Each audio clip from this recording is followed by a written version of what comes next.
இன்றைக்கி ஒரு செய்தி பார்த்தேன். என்னென்னா, ஒரு ஒரு விவசாயி வந்து தக்காளி விலை வந்து ரொம்ப குறைஞ்சி போச்சு அப்படின்னு சொல்லிட்டு அவர் என்ன பண்ணுறாரு, ஒரு ஒரு லாரி நிறையா உள்ள ஒரு மினி லாரி நிறையா உள்ள தக்காளியை வந்து ரோட்டில் கொட்டிட்டு போகிறாரு. ஒரு கிலோ 2 ரூபாய்க்கு விற்கிது. அப்படிங்கும்போது அவர் என்ன பண்ணுறாரு, அவருக்கு லாபம் எதுவுமே கிடைக்காது. விரக்தியில் என்ன பண்ணுறாரு, தன்னுடைய நிலையை வந்து பரிதாபத்திற்கு இந்த நிலையை வெளிப்படுத்துகிற மாதிரி இருக்கிற தக்காளி எல்லாத்தையும் ரோட்டில் கொட்டுறாரு. அப்போ இதுக்கெல்லாம் என்ன தீர்வு? விவசாயிகள் வந்து பாதிக்கப்படுறாங்க. அவங்க வந்து ஒரு கனவுகளோட லாபம் கிடைக்கும்னு நினச்சி காய்கறிகளையோ எதையோ உற்பத்தி பண்ணுறாங்க. அவருக்கு வந்து லாபம் கிடைக்குமா கிடைக்காதாங்கிறது ஒரு அதிர்ஷ்டம் மாதிரி இருக்குது. அப்போது இந்த மாதிரி ஏற்ற இறக்கங்களை வந்து ஒரு விவசாயிகளுக்கு நம்ம எப்படி ஒரு பாதுகாப்பு கொடுக்கலாம் அப்படின்னா, எவ்வளவு தான், அதாவது பெட்ரோல் விலை எப்படி நம்ம வந்து ஒரு ஃபிக்ஸட் ரேட் வைக்கிறோம். பெட்ரோல் விலை வந்து அதிகமாக வந்தாலும் அல்லது குறைவாக இருந்தாலும், குறைவாக வந்து கொள்முதல் பண்ணாலும் அதோடய விலை வந்து எப்போதும் ஒரே மாதிரி இருக்குல்ல. அதே மாதிரி இந்த காய்கறிகளோட விலை, தக்காளியோட விலை, இதெல்லாம் எல்லா பழங்கள், இந்த மாதிரி விவசாய பொருட்களுக்கு வந்து ஒரு நிரந்தர விலை நிர்ணயிக்கணும். நிரந்தர விலைன்னா என்னென்னாக்கா, அதாவது உற்பத்தி அதிகமானாலும் சரி கம்மியானாலும் சரி அதோட விலை எப்போதும் ஒரே மாதிரி தான் இருக்கும். தக்காளியோட விலை வந்து தக்காளி, கத்திரிக்காய் இதோட விலை வந்து ஒரே மாதிரி தான் இருக்கணும். கத்திரிக்காய்னா இவ்வளோ தான் விலை. இப்போ உதாரணத்துக்கு 1 கிலோ தக்காளி 20 ரூபான்னா அது எப்போதும் 20 ரூபாய்க்கு தான் வைக்கணும். அதிகமாக கொள்முதல் பண்ணாலும் சரி குறைவாக இருந்தாலும் சரி தக்காளியோட விலை வந்து 20 ரூபா தான். அப்படிங்கிற மாதிரி ஒரு நிரந்தர விலையை வந்து காய்கறிகள் அனைத்துக்குமே நம்ம நிர்ணயிக்கணும். கத்திரிக்காய் இருந்தாலும் சரி, வெண்டைக்காய் இருந்தாலும் சரி. வெண்டைக்காய்னா அது 1 கிலோ இவ்வளோ தான். அவர் விவசாயி நிறைய உற்பத்தி பண்ணாலும் சரி, சில டைமில் தட்டுப்பாடு ஏற்படும். அப்படி தட்டுப்பாடு ஏற்பட்டாலும் சரி, உடனே தட்டுப்பாடு ஏற்பட்டோடனே 1 கிலோ 100 ரூபாய்க்கு விற்க ஆரம்பிச்சிருவாங்க. அப்புறம் ரொம்ப அதிகமாக உற்பத்தி ஆகிடுச்சுன்னா 1 கிலோ 1 ரூபாய்க்கு கூட விற்க ஆரம்பிச்சிருவாங்க. அப்போ வந்து 1 ரூபாய்க்கு விற்கும்போது அந்த விவசாயி பாதிக்கப்படுறாரு. 100 ரூபாய்க்கு விற்கும்போது விவசாயிக்கு கொஞ்சம் லாபம் கிடைக்குது. ஆனால் இதில் வந்து வியாபாரிகள் தான் லாபம் பாதுகாப்பாக இருக்காங்க. வியாபாரிகள் வந்து ரொம்ப பாதுகாப்பாக இருக்காங்க. விவசாயிகள் தான் பாதிக்கப்படுறாங்க. அதனால் விவசாயிகளை பாதுகாக்கணும் அப்படின்னா ஒரு நிரந்தரமான ஒரு கொள்முதல் விலையை வந்து நிர்ணயிக்கணும். வியாபாரிகள் வந்து விவசாயிகிட்ட எவ்வளோவுக்கு வாங்கணும், எவ்வளோவுக்கு விற்கணும், இதை வந்து ஒரு நிரந்தரமாக மாற்றணும். நிரந்தரமான ஒரு விலையை நிர்ணயிக்கணும். எவ்வளோ தான். அப்போது வந்து ஒரு விவசாயிக்கு வந்து கண்டிப்பாக வந்து எந்த பயமும் இருக்காது. நம்ம வந்து இப்போ தக்காளி உற்பத்தி பண்ணுறோம், தக்காளியோட மார்க்கெட் ரேட்டு என்ன, ஒரு நிரந்தரமான ரேட்டு 1 கிலோ 20 ரூபா, அல்லது விவசாயிட்டேருந்து அல்லது 15 ரூபாய்க்கு கொள்முதல் பண்ணணும், வியாபாரி அதை 20 ரூபாய்க்கு விற்கணும். இந்த கொள்முதல் விலையும் நிரந்தரமாக இருக்கணும். வியாபாரி விற்கிற விலையும் நிரந்தரமாக இருக்கணும். இதன் மூலம் வியாபாரிகள் வந்து அதிக விலைக்கு விற்காதமாக பார்த்துக்கலாம். விவசாயிகளோட வியாபாரிகள் தான் அதிக லாபம் பெறுறாங்க. ஒரு விவசாயிகளுக்கு நஷ்டம் ஏற்படும் போது வியாபாரிகளுக்கு எந்த பாதிப்பும் இல்லை. அதனால் இந்த பிரச்சனையிலேருந்து பாதுகாக்கணும் அப்படின்னா இந்த காய்கறிகள் விலையேற்றத்தையும் விலைவாசி உயர்வையும் அப்போ மக்களும் பாதிக்கப்படக்கூடாது, விவசாயியும் பாதிக்கப்படக்கூடாது, வியாபாரியும் வந்து விவசாயியை ஏமாற்றாமல் பார்த்துக்கணும்.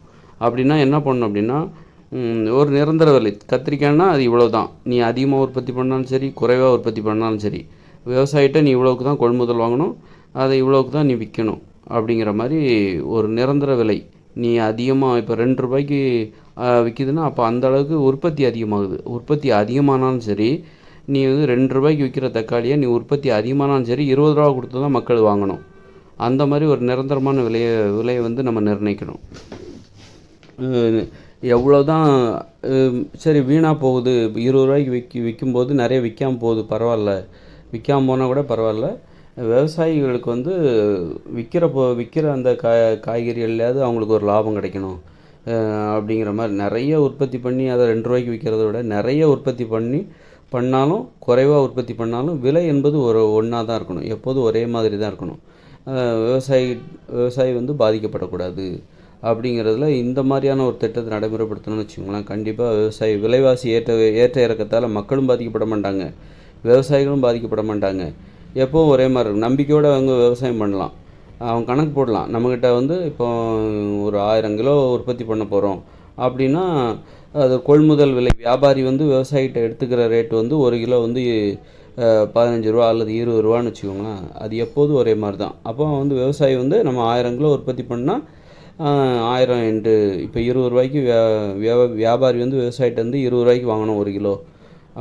அதுதான் வந்து தீர்மானிக்கப்பட்டது. அது ஒரு சட்டம் மாதிரி, ஒரு விதிமுறை மாதிரி வச்சுருக்கும்போது விவசாயிக்கு வந்து ஒரு நம்ம 1000 கிலோ உற்பத்தி பண்ணால் 1000 இன்ட்டு 20 20,000 ரூபா நமக்கு கிடைக்கும் அப்படிங்கிற அந்த உறுதி அவருக்கு கிடைக்கும்.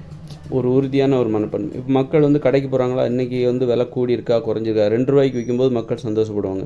விவசாயி ரொம்ப அவர் கண்ணீர் வடிப்பார். அந்த மாதிரிலாம் இல்லை. மக்கள் மார்க்கெட்டுக்கு வராங்களா, இன்றைக்கி என்ன வெண்டைக்காய்னா இவ்வளோ தான், கத்திரிக்காய்னா இவ்வளோ தான், அது எப்போதும் அவ்வளோ தான் அப்படிங்கிற மாதிரி அவங்க வந்து கடைக்கு போகணும். பேரம் பேசுகிறதுக்கு இடமே கிடையாது. அதெல்லாம் ஃபிக்ஸட் ரேட்டு நியமிக்கும் போது விவசாயிகள் இதன் மூலமாக மட்டும்தான் நம்ம வந்து விவசாயிகளை பாதுகாக்க முடியும். வேறு எந்த வகையிலையும் வந்து அதை பாதுகாக்க முடியாது. சில டைமில் வந்து 100 ரூபாய்க்கு தக்காளி விற்கும்போது விவசாயிகளுக்கு நிறைய லாபம் கிடைக்கும். 2 ரூபாய்க்கு விற்கும்போது, 1 ரூபாய்க்கு விற்கும்போது விவசாயிக்கு ஒரு லாபமே கிடைக்காது. அந்த மாதிரி யாருமே பாதிக்கப்படக்கூடாது. விவசாயிகளுக்கு ரொம்பவும் அதிகமான ஒரு அளவு கடந்த லாபத்தையும் அவங்க எதிர்நோக்க வேண்டாம், நஷ்டத்தையும் எதிர்நோக்க வேண்டாம். ஒரு நியாயமான லாபம் அவங்களுக்கு கிடைக்கிற மாதிரி ஒரு உத்தரவாதத்தோடு அவங்க வியாபாரம் பண்ணணும். அது மாதிரி விவசாயிகளும் வந்து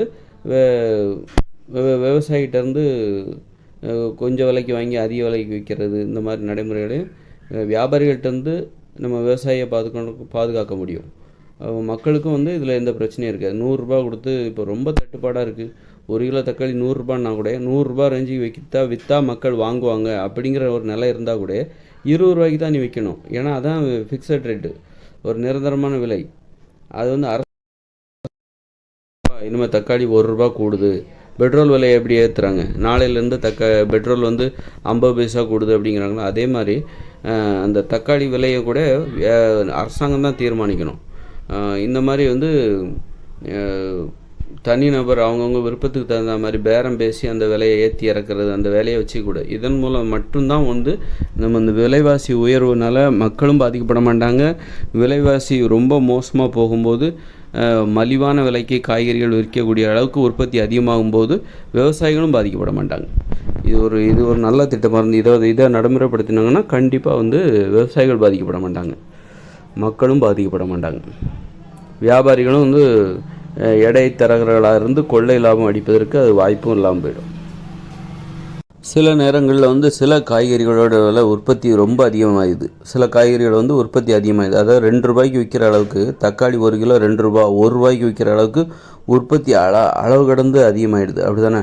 அப்போ அந்த மாதிரி டைமில் அரசாங்கம் என்ன பண்ணணும் அப்படின்னா, எப்போதும் ஒரே விலை தான் நிர்ணயிக்கணும். அளவுக்கு அதிகமாக உற்பத்தி செய்யப்பட்ட அந்த தக்காளிகளெல்லாம் மீதமாகிற தக்காளி, மக்களுடைய தேவைக்கு போக மீதமாகிற தக்காளி வந்து அப்போது நிறைய மீதமாகுமே.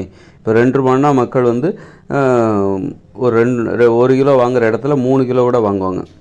அப்போ வந்து உற்பத்தி அதிகரிக்கும் போது காய்கறிகள் வீணாக போகாது, வீணாகவும் கூடாது. அதே நேரத்தில் நிரந்தர விலை வச்சு வைக்கும்போது இப்போது 20 ரூபான்னா 1 கிலோ தான் வாங்குவாங்க. இப்போ 2 ரூபான்னா 5 கிலோ கூட வாங்குவாங்க. அப்போ வந்து என்னென்னா, விவசாயிகள் உற்பத்தி பண்ணால் அந்த காய்கறிகள் அளவுக்கு அதிகமாக உற்பத்தி செய்யப்பட்ட அந்த காய்கறிகள் அதெல்லாம் வந்து வீணாக போகிறத எப்படி தடுக்கிறது? இப்போ உற்பத்தி அதிகமாகிடுச்சு, விலையை கம்மியாக வச்சு விற்றா தான் அளவுக்கு அதிகமாக உற்பத்தி செய்யப்பட்ட காய்கறிகளை மக்கள் பயன்பாட்டுக்கு வாங்கிட்டு போவாங்க. அப்போ எந்த காய்கறிகளும் வீணாக போகாது. அதே நேரத்தில் விவசாயிகளுக்கு லாபமும் கிடைக்காது. அப்போ லாபமும் கிடைக்கணும் விவசாயிகளுக்கு அப்படின்னா நிரந்தரமான ஒரு விலையை வச்சு விற்கணும். அப்போது மக்கள் வந்து 20 ரூபாய்க்கு ஒரு தக்காளி நிறைய உற்பத்தி அதிகமாகிடுச்சு. அப்போ 20 ரூபாய்க்கு விற்றாக்கா மக்கள் வந்து என்ன பண்ணுவாங்க, 5 கிலோ 2 ரூபாய்க்கு விற்றா 5 கிலோ வாங்குவாங்க. இப்போ 20 ரூபாய்க்கு விற்றா 2 கிலோ தான் வாங்குவாங்க, அல்ல 1 கிலோ தான் வாங்குவாங்க. அப்போ நிறைய தக்காளி வந்து அல்லது காய்கறிகள் வந்து வீணாக போயிடுமே. அப்போது என்ன பண்ணுறது அப்படின்னா, அதை என்ன பண்ணணுன்னா அரசாங்கம் அதை வந்து மீதமாகிற அளவுக்கு அதிகமாக உற்பத்தி செய்யப்பட்ட அந்த காய்கறிகளை வாங்கி அதை வந்து ஒரு மதிப்பு கூட்டு பொருளாக மாற்றணும். அதாவது இப்போ தக்காளி வந்து அளவுக்கு அதிகமாக உற்பத்தி செய்யப்பட்டாச்சு, அப்போ அதை வாங்கி என்ன பண்ணணுன்னா வேறு பொருளாக அதை மாற்றுற மாதிரி தக்காளியை வந்து ஒரு சாஸாக மாற்றுறது, ஜூஸாக மாற்றுறது, வேறு ஏதாவது தக்காளி ஊறுகாவாக மாற்றுறது, இது மாதிரியான தொழிற்சாலைகளும் இருக்கணும். தக்காளி வந்து அளவுக்கு அதிகமாக உற்பத்தி செய்யப்படும்போது, அல்லது இது எல்லா காய்கறிகளுக்கும் இது பொருந்துமா, அதுக்கு வேறு ஏதாவது வழி இருக்கா, மதிப்பு கூட்டு பொருளாக மாற்றி தினசரி பயன்பாட்டுக்கு போக அளவுக்கு அதிகமாக உற்பத்தி செய்யப்பட்ட அந்த காய்கறிகளை அரசாங்கம் வாங்கி அதை வந்து வேறு ஒரு பொருளாக எப்படி மாற்றுறது அப்படிங்கிறத பற்றியும் அரசாங்கம் யோசித்து இப்போ அளவுக்கு அதிகமாக உற்பத்தி செய்யப்பட்டாலும் அதை பற்றி கவலை இல்லை. மக்களுக்கு தேவைக்கு போக விவசாயிகளுக்கு ஒரு நிரந்தரமான விலை கிடைக்கணும், விவசாயிகள் வந்து நஷ்டமடையக்கூடாது. அப்போது வந்து அந்த காய்கறிகளும் வீணாகக்கூடாது, உற்பத்தி செய்யப்பட்ட காய்கறிகளும் வீணாகக்கூடாதுன்னா அதை வந்து ஒரு வேறு என்னவா மாற்றுறது. இப்போ தக்காளியை வந்து நம்ம சாஸாக மாற்றிடலாம், ஒரு வெண்டைக்காயை எப்படி மாற்றுறது, ஒரு வெங்காயத்தை எப்படி மாற்றுறது. ஒரு பல்லாரி வெங்காயம் வந்து பெரிய வெங்காயம் வந்து நிறைய உற்பத்தி செஞ்சாச்சு, ஆனால் நிரந்தர விலை வைக்கும்போது மக்கள் கொஞ்சமாக தான் வாங்குவாங்க அப்படின்னா அப்போது அளவுக்கு அதிகமாக உற்பத்தி செய்யப்பட்ட அந்த வெங்காயத்தை என்ன பண்ணுறது, வீணாக போயிடுமே. அப்படின்னா அதை என்ன பண்ணுறதுன்னு அரசாங்கம் வேறு ஏதாவது வழி இருக்கா, அந்த அளவுக்கு அதிகமாக உற்பத்தி செய்யப்பட்ட வெங்காயத்தை வந்து என்ன பண்ணுறது. ஆனால் வந்து ஒருவேளை எதுவுமே வழி இல்லை, அளவுக்கு அதிகமாக உற்பத்தி செய்யப்பட்ட வெங்காயத்தை வந்து மக்களுக்கு கொண்டு போய் சேர்க்க முடியல, அவங்க வந்து விலை நிரந்தரமான விலை வைக்கும்போது மக்கள் தேவைக்கு தான் வாங்குவாங்க. அளவுக்கு அதிகமான அளவுக்கு அதிகமாக காய்கறிகள் உற்பத்தி செஞ்சுட்டாங்கன்னு சொல்லிட்டு மக்கள் வந்து நிரந்தரமான ஒரு விலையை கொடுத்து மக்கள் நிறைய வாங்கிட்டு போக மாட்டாங்க. அதனால் வந்து விவசாயிகளை பற்றிலாம் மக்கள் வந்து கவலைப்பட மாட்டாங்க. அவங்களுக்கு மக்கள் வந்து அவங்கள பற்றி தான் கவலைப்படுவாங்க. விவசாயிகள் வந்து விவசாயிகள் இப்போ அப்போ வந்து விவசாயிகளை பற்றி விவசாயி தான் கவலைப்படுவாங்க, அரசாங்கமும் கவலைப்படணும். அப்போ என்ன பண்ணுறது, காய்கறிகள் வீணாக போனால் கூட பரவாயில்ல, விவசாயி வந்து நஷ்டம் அடையக்கூடாது.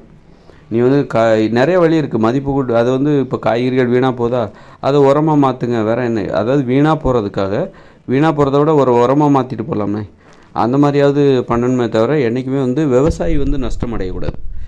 அது வீணாக போயிடக்கூடாதுங்கிறக்காக அளவுக்கு அதிகமான காய்கறிகளை வந்து வீணாக போயிடக்கூடாதுங்கிறக்காக 2 ரூபாய்க்கு 1 ரூபாய்க்கு விற்று மக்கள்கிட்ட போய் கொண்டு சேர்த்து அதை. ஆனால் வந்து அந்த டைம் அப்படி விற்கும்போது விவசாயி நஷ்டப்படுவாங்க, உற்பத்தியாளர் வந்து நஷ்டமடையவே கூடாது. நீ வந்து அது உரமாக மாற்றலாம், உரமாக மாற்றினாலும் மாற்றுறதுனால வந்து அந்த அளவுக்கு பணம் கிடைக்கலன்னா கூட பரவாயில்ல, விவசாயி வந்து நஷ்டம் இல்லாமல் பார்த்துக்கணும். அதுக்கு நிரந்தரமான விலை தான் வைக்கணும். அப்படி நிரந்தரமான விலை வைக்கும்போது மக்கள் தங்களுக்கு தேவைக்கு மட்டும் தான் வாங்குவாங்க. தேவைக்கு இல்லாத காய்கறிகள் வீணாக போகுமேன்னா வீணாக போன காய்கறிகளை நம்ம வந்து உரமாக மாற்றணும். அப்படி தான் நம்ம பண்ணணும், வேறு வழியே இல்லை. இதனால் வந்து இதுவும் ஒரு நல்ல ஒரு தீர்வு தான். விவசாயிகள் வந்து பாதிக்கப்படும். அப்போ விவசாயத்தின் மீது அப்போ தான் அவங்களுக்கு நம்பிக்கை வரும், நாம் உற்பத்தி பண்ணுறது கண்டிப்பாக நமக்கு விலை கிடைக்கும், ஒரு நிச்சயம் கிடைக்குது, உறுதியாக. நம்ம அப்போ ஒரு பேராசையும் விவசாயிக்கு வராது. நம்ம என்ன அப்போ உற்பத்தியை தான் அவர் அதிகப்படுத்த பார்ப்பார், அதாவது இப்போ சில டைமில் வந்து காய்கறியோட விலை அதிகமாகுது, அப்போ விவசாயி ரொம்ப அவர் கனவு காண ஆரம்பிச்சிடும், பேராசையை. விவசாயிக்கும் பேராசை வந்துடும். இந்த டைமில் நமக்கு விற்றாக்கா நமக்கு நிறைய லாபம் கிடைக்கும், 1 கிலோ வெங்காயம் பெரிய வெங்காயம் 50 ரூபாய்க்கு விற்கிது, அப்போ அவருக்கு நிறைய. அதே டைமில் அவர் நிறைய லாபம் விவசாயி கிடைக்கும். அல்லது இன்னொரு டைமில் பார்த்திங்கன்னா 1 கிலோ வெங்காயம் 10 ரூபா 5 ரூபாய்க்கு விற்கும், அப்போ அவர் ரொம்ப நஷ்டம் அடைவார். இந்த நஷ்டமும் வேண்டாம், ரொம்ப பெரிய லாபமும் வேண்டாம். எப்போதும் வந்து ஒரு விவசாயிக்கு ஒரு பாதுகாப்பு வேணும். அவர் உற்பத்தி செய்வது அவருக்கு வந்து எந்தவித இழப்பையும் ஏற்படுத்தக்கூடாது, விவசாயிகளுக்கு பாதுகாக்கிற மாதிரி. அது மாதிரி மக்களும் வந்து எப்படா விலை இந்த மாதிரி 2 ரூபாய்க்கு கிடைக்கும் 1 ரூபாய்க்கு கிடைக்கும் அப்போ நிறைய வாங்கிட்டு போகிறது மக்கள், அந்த மாதிரி எதுவும் தேவையே இல்லை. மக்களுக்கும் வந்து மலிவாக கிடைக்கணுங்கிற அவசியம் இல்லை. ஒரு காய்கறியோட விலை ஒரு 2 ரூபாய்க்கெல்லாம் தக்காளி கிடைக்கணுங்கிற அவசியம் இல்லை, அதுக்குன்னு ஒரு நியாயமான விலை, அவ்வளோதான். அது ஒரு நிரந்தரமான விலையாக நிர்ணயித்து மக்களுக்கு கொண்டு போய் சேர்க்கணும். அவங்களுக்கு தேவைக்கு மட்டும் வாங்குங்க, தேவையில்லாத காய்கறிகளை இந்த உரமாக மாற்றுவோம் அல்லது வந்து உரமாக மாற்றலாம், தூரப்பட வேண்டிய அவசியம் கிடையாது, உரமாக மாற்றலாம். உரமாக மாற்றும் அதனால் வந்து யாருக்கும் எந்த நஷ்டமும் கிடையாது. அதனால் இந்த முறை வந்து ரொம்ப அற்புதமான முறைன்னு நான் நினைக்கிறேன். எல்லோரும் அப்படி தான் நினைப்பாங்கன்னு நினைக்கிறேன்.